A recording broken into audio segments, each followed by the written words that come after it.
Thank the Minister. The question is that the motion be agreed to. I call the member for Greenaway. Thank you, Deputy Speaker.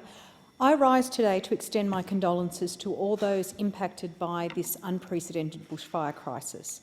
And I'm sure I speak for all Greenway residents when I say how deeply moved we are by your experiences and how devastated we are having seen the impact of these fires. But I also say this, that we stand with you, prepared to support you so you can get back on your feet as soon as possible. I had but a glimpse of the aftermath of the devastation caused by these fires on a visit to the electorate of Macquarie with my good friend Susan Templeman. It was so confronting to see homes destroyed, small businesses empty and the environment absolutely scorched. But what moved me more was the spirit of the local residents who had survived these fires. They were open, generous and welcoming, despite everything they had been through. They were optimistic about the future and determined not to be broken. I remember in particular going to the home of Billy and Sarah in Mount Tomah, and they had a beautiful garden that was absolutely scorched. Their home thankfully survived, largely thanks to the preparation they'd done, but also where they were, the fire had literally stopped, so they were the house that survived. So their garden around them was completely destroyed, but while we sat around in their lounge room with a few of their neighbours talking, we all started looking out the window because all of a sudden, out of nowhere, beautiful coloured parrots started appearing in their garden. They'd started putting out seed for these parrots. And it was like we were seeing the seeds of new life. And all of us, we all went outside and just carefully watched and tried to take photos of these parrots. They absolutely lifted our spirits. Mr Deputy Speaker, these communities are something special and we must never forget that. And I want to acknowledge the many local residents from Greenway who have helped to support those people who have lost so much. It moves me to know our community is compassionate, generous and selfless, without fanfare or recognition. Now, it's impossible to mention everyone locally, but I would like to thank the members of a couple of groups, including suburb-based Facebook groups like the Glenwood Community Group, the Stanhope Gardens and Surrounding Suburbs Group and the Quakers Hill and Surrounding Suburbs Group. They coordinated countless food hampers and clothes drop-offs to bushfire-affected areas. Now, these are ordinary people doing extraordinary things. These groups are utilising technology and connections to change the way that communities organise and grow. The volunteers who run these groups put in so much work to create that sense of community, and I extend my gratitude for everything you do. I also acknowledge the many Australians outside of my electorate who donated generously to bushfire relief. Australians like those at the Grassy Head Caravan Park on the mid-north coast, who, when my daughter Octavia, largely coordinated by her friends and our extended family, held a mini fete, including a cordial stand, hair braiding, massages, and helped raise over $2,000 for the Yarrahapinni Stewarts Point RFS. Together, Australians like these have raised millions of dollars to support survivors and the RFS, and for that I say thank you. It would be remiss of me not to acknowledge our amazing charity sector. Before Christmas, I visited the Foodbank New South Wales Processing Centre in Western Sydney. I saw its fantastic volunteers in action.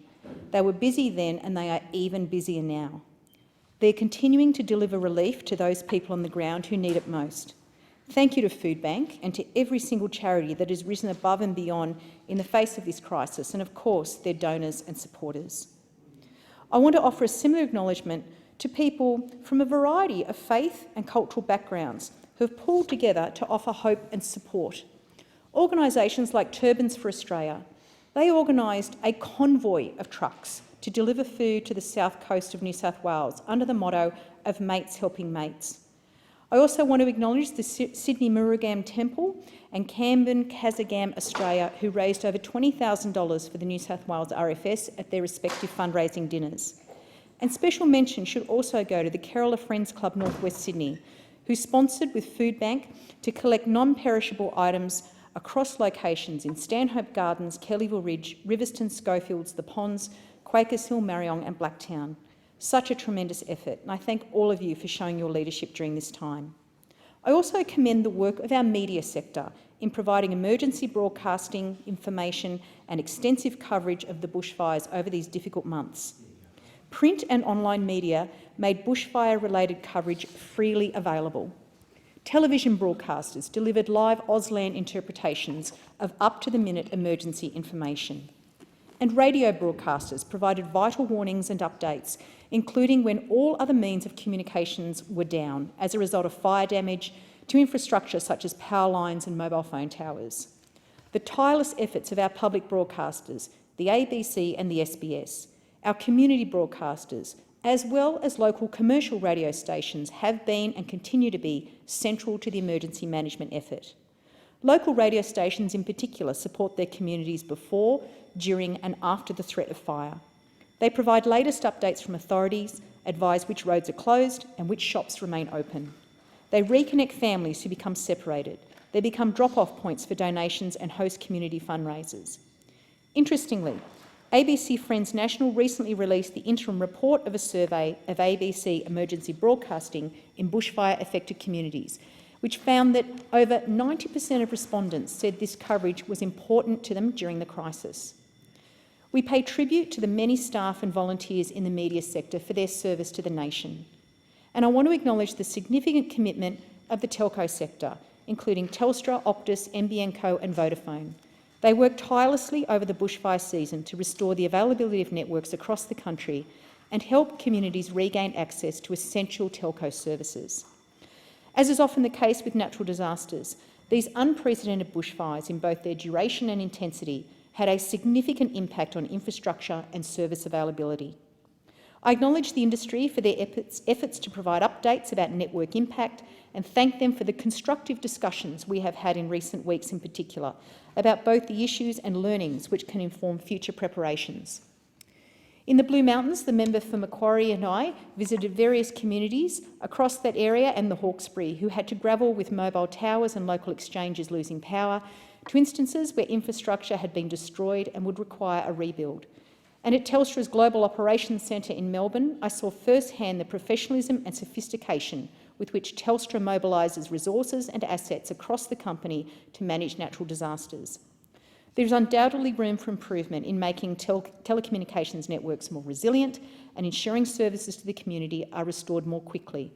Nonetheless, it must be said that Australia is fortunate to have a telecommunications sector with such an embedded commitment to public safety during times of natural disaster.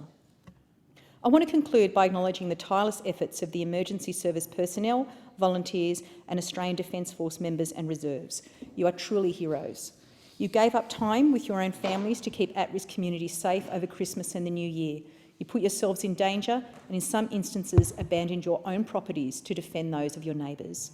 Your selfless service and willingness to defend complete strangers in some of the most horrifying conditions makes us all proud to be Australian.